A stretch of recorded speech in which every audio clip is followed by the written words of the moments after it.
This was the devastating scene just 6 days ago, as floodwaters swept through Guizhou Province, China.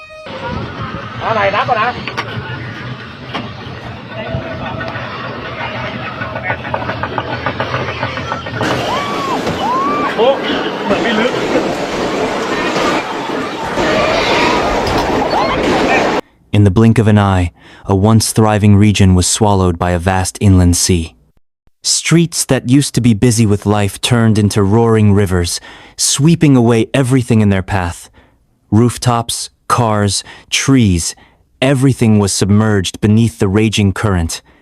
Guizhou is a mountainous province, filled with limestone plateaus, winding rivers, and steep ravines, making it especially prone to flash floods and landslides whenever prolonged heavy rains hit.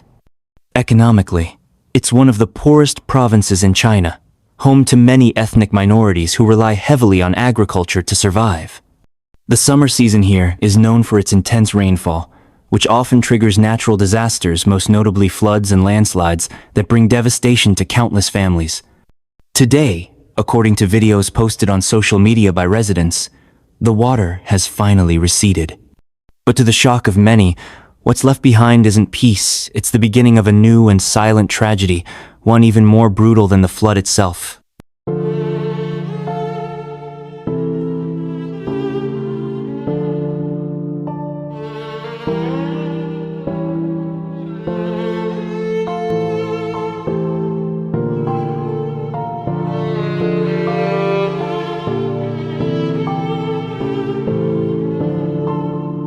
Cracked concrete roads now lie hidden beneath thick black mud and piles of debris. Homes that once stood as the heart of family life are now stained, broken shells, mud coating every surface, sometimes ankle deep, sometimes past the knees. Refrigerators lie overturned, televisions shattered, pillows and blankets soaked and smothered in sludge. Every step inside these houses feels like walking through wreckage. People cry out in anguish, their faces twisted in despair as they try to salvage the remnants of lives that were washed away. In some small homes, it will take weeks just to shovel out all the mud. And still, the mud clings, stubbornly coating every tile, every window frame, even the ceiling, as if to leave a permanent mark of destruction. Everything inside is ruined. Wooden cabinets have rotted, mattresses are covered in mold, everyday items are caked in filth and reek of mildew. Nothing can be saved.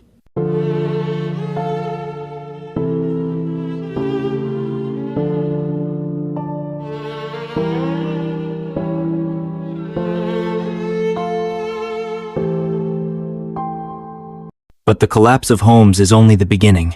After the flood, people now face disease, pollution, and creeping dangers. Clean water is gone. Wells and water systems have been contaminated. Dead animals lie everywhere.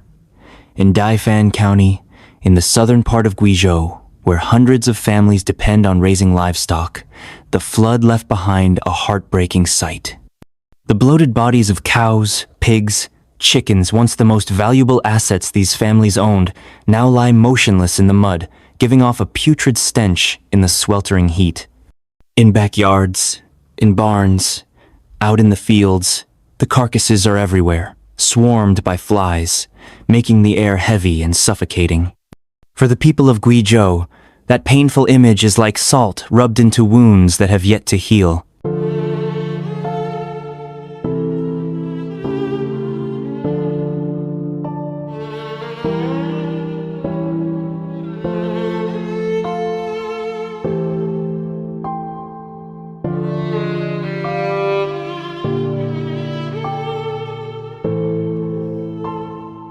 Children are suffering from diarrhea. Adults are burning with fever infected by bacteria from wastewater, decomposing animal corpses, and chemicals washed out from farmlands into the floodwaters. In makeshift evacuation shelters, one doctor shared, "Post-flood is the most critical time.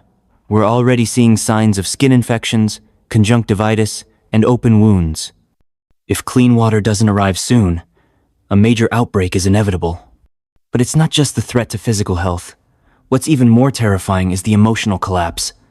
A 70-year-old man stood silently before what used to be his home, half of it now gone. He didn't cry, but when asked, "How will you start over?" he just shook his head and whispered, "I'm old. I don't even know where to begin."